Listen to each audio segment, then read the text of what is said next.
not sure if you've seen this fruit before. It's a very common fruit in Victoria, Melbourne, and Australia. It's called a quince. It's a very old fruit. They were eating this fruit in the 18th century, the kings and queens in Europe. Essentially, it's an autumn fruit. They're very simply poached. And what we're going to poach them in is the spiced wine. A lot of Spanish wine has a natural spiciness to it, and I would recommend something like a Rioja, which is a really great wine for cookery, because it has lots of depth of flavour and different sort of characteristics. So essentially we add to the spiced wine, we add some cinnamon, some star anise, and then we peel our quince. Don't be put off by the shape or by the appearance being quite hard. Once you cook them, the results are fantastic, as you'll try tonight. So for this process, we're just going to cut them in half. Be careful, because they are very, very hard and difficult to cut. Then we cut them in 4.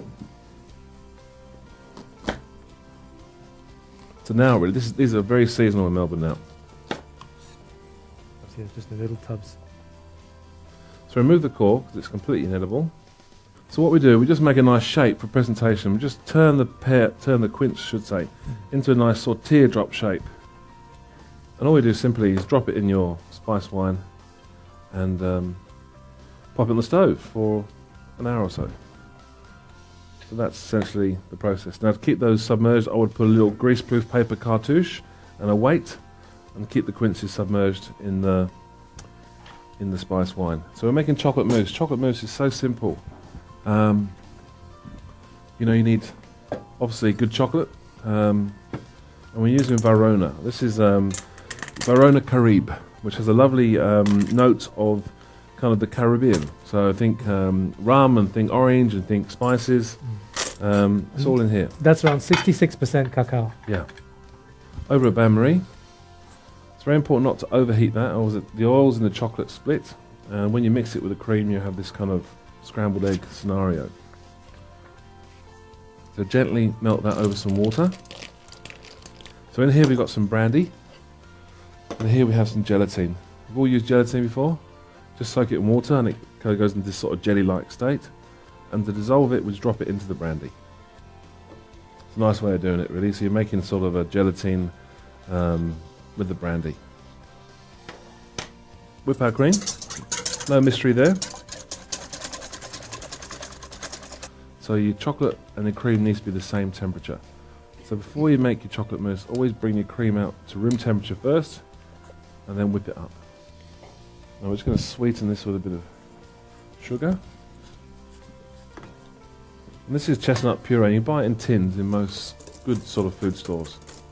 And all it is essentially is chestnuts which have been cooked down with a little bit of milk to a nice solid paste. Now we're going to make this the same consistency as the chocolate. So we add this to the chocolate. If you're buying it in a can, look for chestnut puree. If you buy chestnut creme of chestnuts, or creme de marron, as the French cans usually say, that a creme usually has had sugar added to it. Yeah. So just check on the label how much sugar there is. Puree should not have any sugar. Chef, in the recipe you've actually said to use the whole egg. So okay, good. Does it matter? No, I was going to actually whip the whites and add them to it, but we can add the whole eggs. That's fine. Yeah, absolutely. Either way it works. You get lighter mousse if you whip the meringue, the whole eggs or egg whites whisked. Depends how light you want the mousse. Both methods work. So you want the chestnut puree to disperse and just mix in? Absolutely. It's nice and smooth, yeah. So this is the quince we cooked earlier. It's that nice shape we achieved earlier before. Let me just arrange it in its dish. Right. Yeah, we call it soft whip. Is the term? Not stiff. Yeah. If it's stiff and you try and fold it into the chocolate, it'll separate. So there's quite a lot of liquid here. I'm going to reduce that to a sort of a syrup.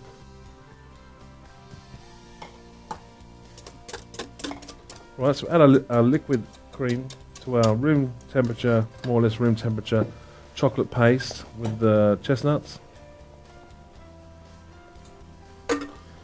Right, so that's all our cream in there.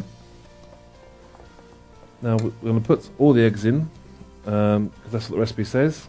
If you wanted to make it super light, I would whisk that up and add that to it also once it's a little bit cooler. So we get all those lumps out, then we add our gelatine, which has been mixed with the brandy. So Could you show the camera the consistency? certainly, so that's basically what, it's like a light whipped liquid. It's gone very smooth, you can see. Just pour that into set. As a talking point, it's nice to serve some of the spices with this dish. You know, guests see this and they go, oh, what's that? And you go, oh, it's cinnamon. Well, and there's this star anise. And, you know, then it evokes sort of thoughts about what they're about to eat. You know, so it's always interesting to use some of the ingredients. So this is syrup. See how it reduces? It just coats it like a lovely sauce. Whoops, where's he gone? He's hiding down there now. So hot ice cream scoop. Just start from one end and run it through your mousse. The lovely look, pockets of air in there. And we put that on top.